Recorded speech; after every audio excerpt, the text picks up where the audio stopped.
Welcome back, everybody, and also welcome back to Steve, Paul and Markus joining us again in the studio. Gentlemen, many thanks to all of you for your presentations. We've had lots of questions coming in, and do keep them coming if you'd like on the chat, and we will try and get to as many as we can. And just a reminder, if there are any that we can't get to, we will pop them into the Vigilant magazine's next edition. So let's get going with the questions. Paul, let me start with you.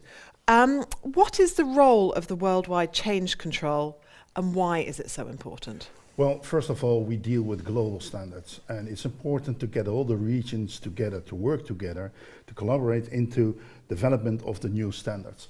And to do so, we created the Worldwide Change Control Board, which is existing from members from each of the region, the ones that have full in-view on the standards.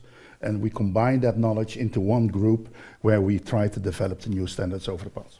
Fantastic, thank you. Yeah. Steve, we've had a question for you as well. What is TAPA EMEA doing to promote its standards and to increase certifications?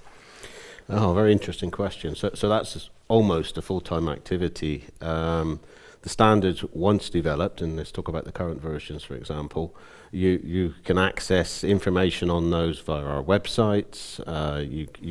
Anybody who attends the training will get very heavy details about how the standards work. We also have helplines or support lines where anybody can contact TAPA for a variety of means. We have, for instance, we have a link to our info at TAPA, which is the key way to contact TAPA.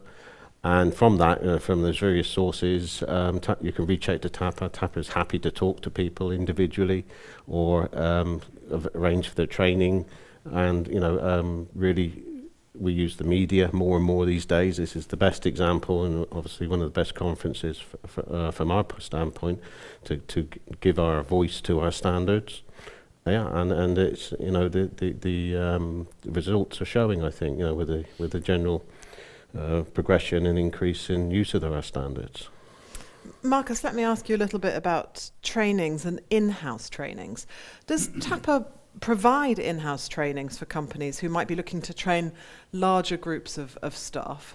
Of course. We have last year already started. Before, in the good old days, we provided already face-to-face trainings. But last year, we had also provided or initiated the first Waiver training.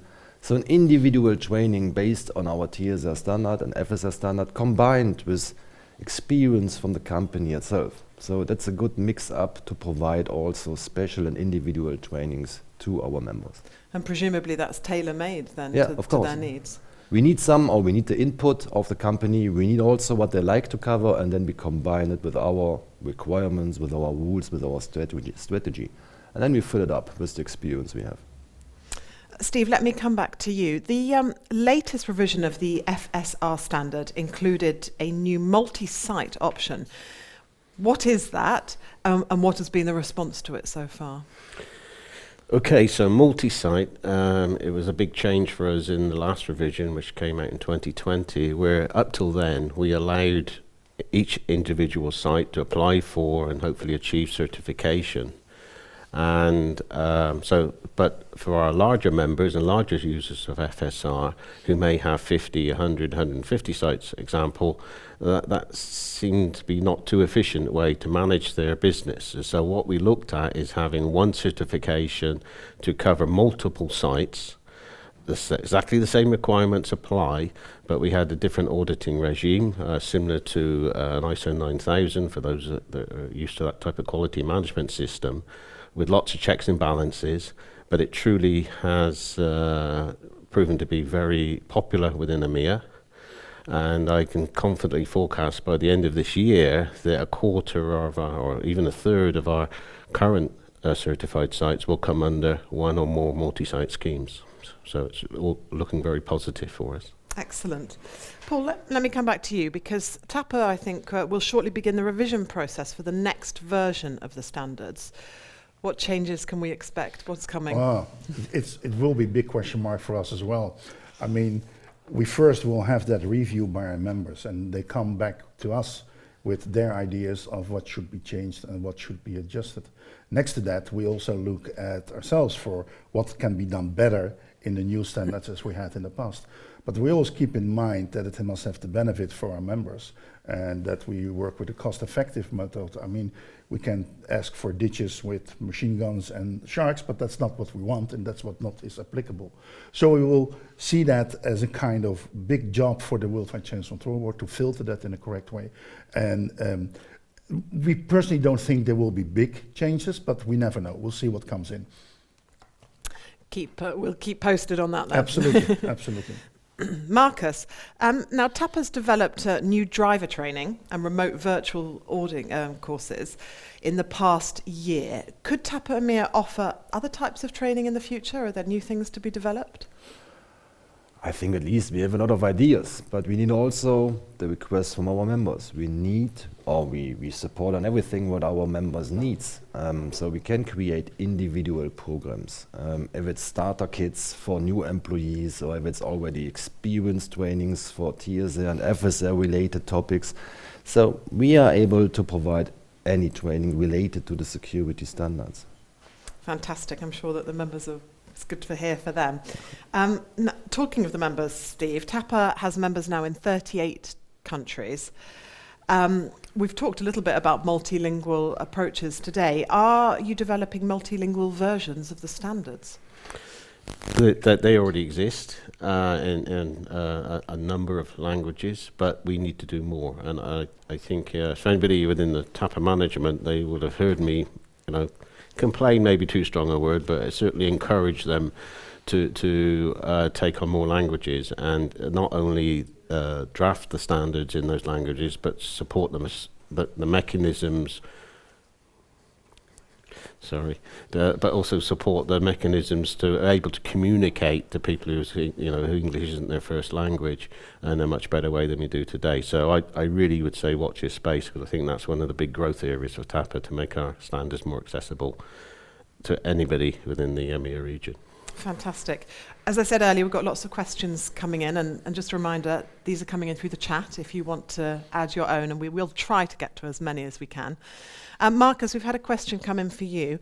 Can you work towards TAPA certification without completing a TAPA training course? No, since last year on 2020 revision, we decided and agreed that we need qualified and experienced trained people. And first, before you're going into the certification, then you need to join the training and pass also the exam, so that we know that the people are dealing and working with that. They're also experienced enough to continue on that program, especially what Steve has mentioned. The multi-site is now also wanting more and is more interesting. And the people should be aware about the options and about the possibilities. And from that reason, the certification is only possible with an experienced, authorized in-house auditor. Steve, we've had a question for you as well about TAPA's trucking security requirements, which were revised in 2020 to include different vehicle types. We've been asked, what were the changes and why were they necessary? Okay, so pre-2020 we had a version of the standards that generalized things. So regardless of the type of truck was being used or the trailer that was being used, we had one size fits all approach to those types of transports. And so it wasn't a case of what it did cover, it's what we were unable to cover. So by going modular, which was the term we used, we allowed ourselves 4 vehicle types, and they were communicated earlier, but just for example, to quote 2 of them, we have a hard-sided and soft-sided vehicle types, where 80% of the requirements are probably the same, but 20% are unique to that vehicle type. So this allowed more of a mix and match approach to the operators. So if they're operating containers or if they're operating hard-sided vehicles, they could now, under one certification, include more vehicle types, and that was more availability of trucks, more options for the customers, etc. It truly was a win-win for us and the industry. So it's working well? It's working well. It's very popular. We see good growth in TSR now. And there's even some questions of whether we should include other vehicle types now, and that's under the current change control process that Paul will be looking to, hopefully in the very near future. Paul, let me pick up with you. The FSR and TSR standards, this is another question from one of our delegates, are revised every 3 years. Is this frequently enough? Well, it's a big process anyway, so you need to have time, first of all, to get it fixed. And secondly, it's not something that we try to achieve, that people need to change their security every year because we want them to change that, because we change our standards. We give them the time to invest, to give them the time to get used to the situation as it is, and where we see there is a need to adjust that, we will do that over the time.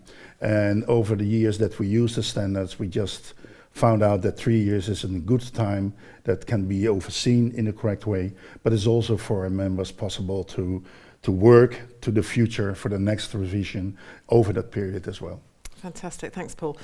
Markus, can you just remind our delegates that are watching today where they can find out more about the TAPA standards and the training courses, which I'm sure they'll all be rushing to do after we've been talking? Of course, yeah, we have our webpage and we have also the standard folders, and there are also separate folders where you will also get information about the training schedule, about the training details. So the training, they can continue and start whenever it fits for them.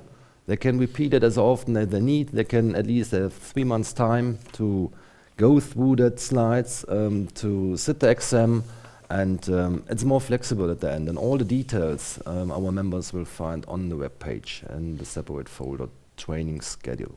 Fantastic, thanks Markus. Paul, can I just come back to you actually about what we were talking about, because we've had another question coming in about the revision process. You mentioned the timescales about that, but how much time and effort goes into those standards revision process? Well, first of all, we expecting, and we always hope that, to get really good feedback from our members. There's a lot of energy from them coming back to us.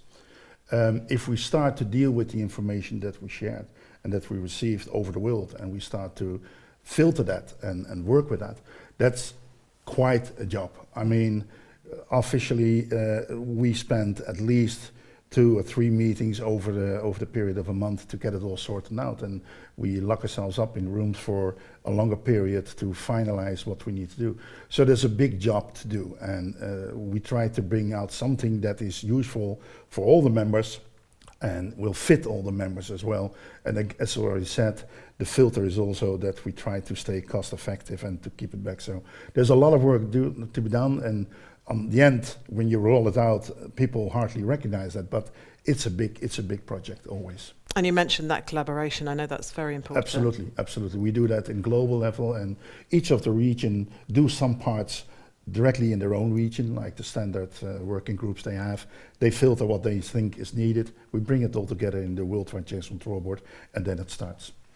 Can I add Please do. Because, I mean, obviously, Paul raises some very good points, but where sometimes we have more input than we can deal with, because as you say, we try to make the standards fit for purpose. So although it's a collaboration, we can't make things too expensive, unrealistic, where they're available in one region or one country but not the next country or region. So there's all those challenges is to consider when the standards are being developed. So what we did the last time round, and we've done more on it this year, is we now produce guidance notes. So for certainly the FSR and TSR and future PSR, you will see guidance notes appearing on our web pages where you can take the individual topics, have a lot more discussion, where we can give some best practice advice, not necessarily mandatory advice, but also explain in much more detail about the security measures that are contained within the standards. So it allows us more freedom, if you will, to without actually making them requirements, to give our members and the industry more information about what we're doing and how to do it. And helpful tools. Mm-hmm. Yeah. So, Steve, let me stay with you for a minute as well, because TAPA EMEA, I understand, has significantly increased the size of its standards team. What are the benefits for the members from this change that's been implemented? I think it's two major benefits. One is it engages more members in what we do, so that that encourages transparency and engagement. But it also really gives more credibility to what we do. It isn't 4 guys sitting in a room deciding on the direction TAPA takes with the standards. It really is a team effort. And yeah, with every team you get some easy wins and some harder wins on making those decisions. So everything's really gone through a thorough process to make sure when the next standard comes out, and that's just at regional level, then Paul takes it to the global level, that it really produces a document, and that even if you can't agree with everything, you can understand the process, the democracy that we've used to achieve what we hopefully is a document that all can get behind. Paul, can I just ask you quickly, what does being TAPA certified say about a company? Well, I think, first of all, that they see security as an important item. That's clear. And they like to see as well, it's more for the members that are being transporting the goods over the world, that they can see one sort of security all over the facilities that they use, which is a kind of transparency and a level of security that they know. I have got it here, but I also have it in the other countries, and I have it on the end of the destination as well. So that's really important. And secondly, it's also a recognition, and you get certified, and you can show to the world that this is the level of security I have, and that was in the beginning a big issue, that all the customers from the members that we have in the TAPA went to all the facilities to do every time an audit for their own. And now you got one kind of level which has been adopted by all the members in a way as, if you have that level, I don't have to do the audit anymore, because it has been done by the professional audit body, and I know you got the right level here. So that's a good benefit as well. And presumably, actually, Markus, talking about training, there's similar benefits to companies taking on the training and those certifications. Yeah, of course. We need this qualification. We need this qualified authorized auditors. We need the experience in-house. We have to trust, or at least also all the customers and buyers needs on the trust of their experience to fulfilling this certification and to fulfill the requirements.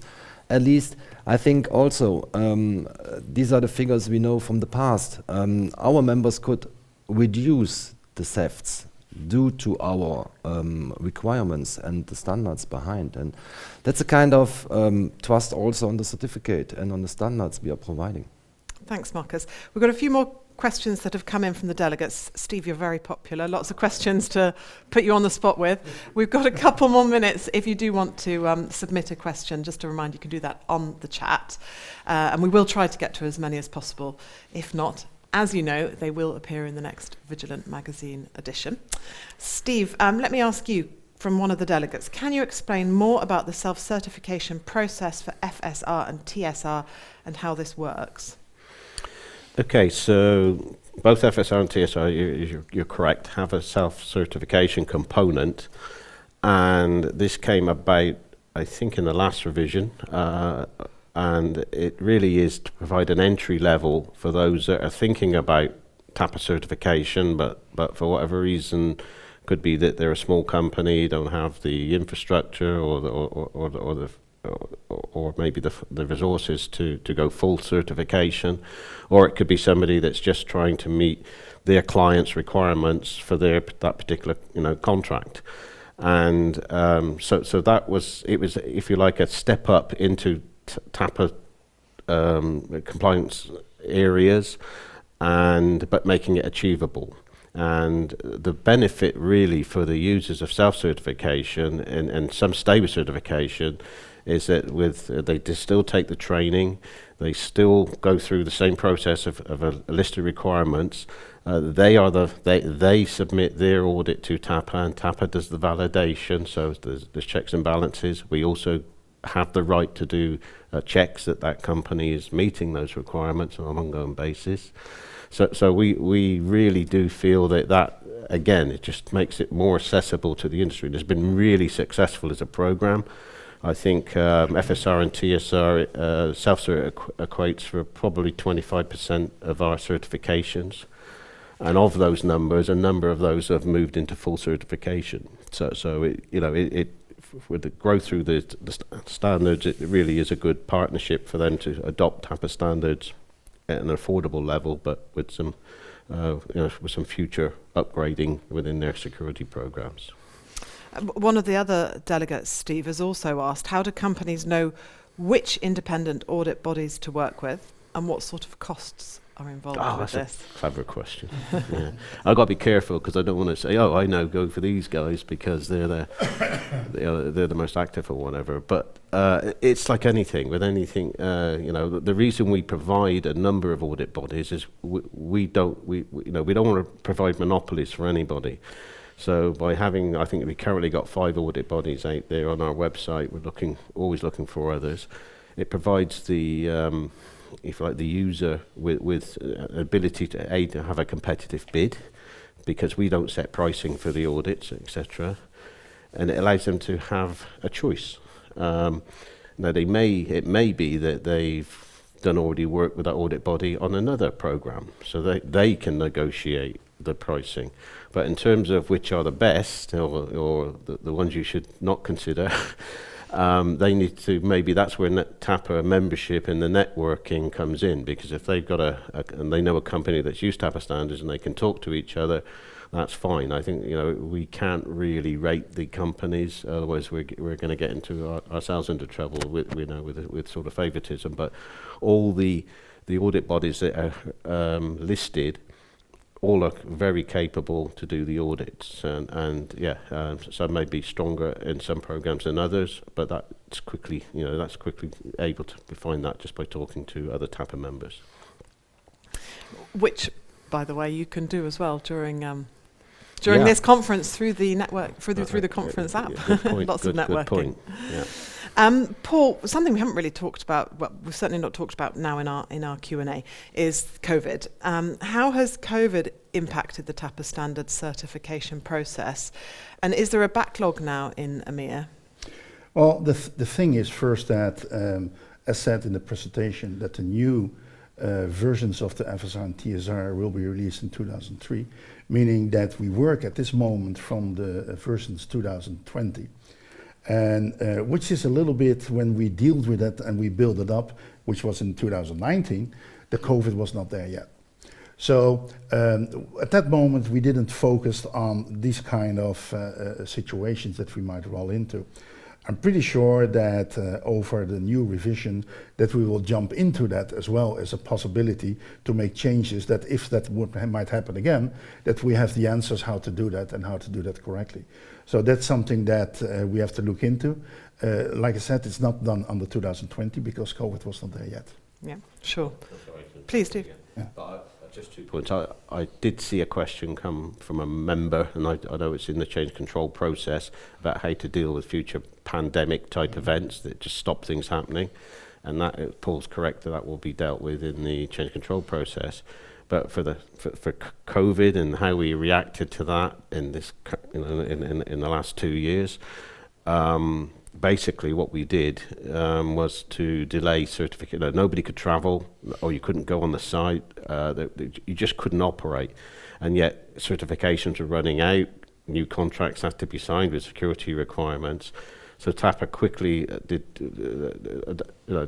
evolved with the evolving situation, because even during the pandemic, the further restrictions were applied and controls, etc. So it really did be, we were really in reactive mode. But I believe we dealt with it in a very good way, because initially we allowed extensions of certificates. So those certificates were extended by first 30 days, 90 days, etc. under a controlled way. And then when we realized this pandemic was with us for longer than anyone expected, we initiated and introduced remote auditing, which, although we all had concerns about it, has proven to be very successful. And to be honest with you, that form of auditing won't go away. We will continue to develop that as an option. So if there's something positive come out of this pandemic, which is a very strange thing to say, it's the fact that it's accelerated our use of technology beyond what we thought. We were looking at RVA maybe 3-5 years away, and now it's here with us today. And I know Markus, that's one area that training will be looking at more and more. Well, I was going to ask Markus about that, and Steve, as you say, it's almost a silver lining, if there is one, that now there are these wider possibilities, and sort of virtual and face-to-face. And would you say that's the same with the training, Markus? Yeah, you have seen we had at the end trained 180 participants in one training. We never thought about that. In the beginning, I've joined and started with these activities. We had, and guys, correct me, you have trained me. We had 20, 50, 25, up to 30, but now we are at the level with 180 end of last year. That was really also for me, it's strange. In one of the teams, now it's again strange. It's a new experience as well, but we are going into a digital direction. And I think we have to learn with this, and also we find new solutions in the future. And as the remote audits is one of that, as we are training also what to do, how to deal, to check from another side via the digitalization if all requirements are in place. And that's new for us as well, but we are learning. We are learning with our members and from our auditors, and I think that's the benefit. We are close to our members. And to add also in regards to the change or to the revision of the next standard, we have already created our sub-teams, and we have the standard team available and all the experience and background from our members. And we have started already to create a kind of wish list, but it needs to be also analyzed and reviewed by the Worldwide Change Control Board. We need then also some meat at the bone to go and to continue on that and to discuss about that. But these are on our agenda right now. Thanks, Markus. That's great. I guess it's a position of more versatility, more agility, really. Steve, can I just ask you for a question again from getting lots of questions from delegates? Can a company adopting the TAPA standards work with an audit body that's not on the TAPA IAB list? Yeah, it's a trick question, because yes, they can, but the only certificates we recognise, if you can use an audit body for certification, is the ones that follow that certification process. So they could use a third party, not only an audit body, a consultancy, whatever they need to prepare them for certification. But the actual certification exercise needs to fit in with one of our pre-established programs. And the reason we do that is purely for quality control. There's no other reason. There's no hidden agendas or anything. We can manage 5, 6, even 10, 12 audit bodies by keeping our oversight on what they're doing. And that's the benefit of the industry. What we do encourage is that any audit bodies that feel they would like to take on the TAPA program, come and talk to us. We're not shutting you out, but you need to sort of meet our minimum quality requirements to be able to provide TAPA audits to your clients. Sure, thank you, Steve. Paul, one of our delegates has also asked, is it true that some companies who are yet to achieve TAPA certifications may already, in fact, meet a large percentage of the requirements? Oh, absolutely. I think, let's be honest, that those facilities who want to be certified or looking in the direction of being TAPA certified do understand that security is a need in their industry. So I'm pretty sure that basic elements that they normally would put in to avoid any break-in or any criminal activities are already there. Now, to get that quality sign as, okay, you're following TAPA standards, and you need to make maybe more steps. I even think that there might be facilities that are already having a security level based on the risk and the threat that might overdo already the TAPA standards, or at least the lowest one. So I think absolutely people will invest, people will do a lot of on security, and to make it TAPA certified sometimes means only a small step to take. And I'll just stick with you, Paul, for a minute, because we've had another question. The next revision of the standards is due in 2023. Do you find that many companies tend to delay their certification process as the date approaches to wait and see what the new revision is going to include? Well, I think the ones who do follow it and do see the need for the right level of security will embrace that new version that comes out. And they know over the past that we try to help them out in avoiding those things that might have big cost impact. So we try to look into the things that are more important with less cost. So it's not directly that they need to be afraid for it, that they don't want it or wait first what comes out. I think it's a natural process, you know, that you are certified, and over the 3 years you need to be recertified, and that will be done always against the present or the latest version. So it's something that will happen, and I don't see that directly that people will try to push that away for what reason whatsoever. Steve, we've had a question about the standards waiver process. Can you? Oh, great. That's one of the. I know you've been waiting for this areas, question. yeah. What is the standards waiver process, and how does it work? Well, the waiver process was introduced because if you look at most requirements, it's black or white. You comply, you don't comply. If you don't comply, basically with any of one of the TAPA standards, and you can't be certified.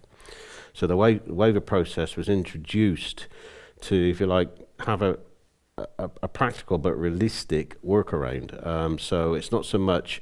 Let's just say, for example, you had a requirement for an 8-foot fence, and you've got a 6-foot fence. Technically, you're non-compliant, and you'd expect to get an 8-foot fence if that was the requirement, and that would be picked up in the audit done. But if the person being certified felt, no, actually, I don't need an 8-foot fence because my neighbour is a government-controlled facility with guard dogs and whatever, that particular part of the fence is not a concern to me. So we would look at that in that sample I'm giving and say, I actually agree with this logic. Why should they go and pay money and put extra security there when it's clearly not there? But what the waiver does, it allows you to put the terms and conditions of the waiver that go along with that. So if the facility next door vacated or changed something, you could come back to that and said, okay, you now need to go back and fix it. So there's that sort of flexibility in the waiver process, and it tends to work very well. And I can't, I would see, we encourage people to use the waivers where they, with a particular requirement, it's difficult for them to achieve. It's not a get out of jail free card where I don't really want to do this, I just apply for a waiver. Unfortunately, some members think that that's what it's there for, but we do educate them on how to use it in the correct way. Thank you, Steve.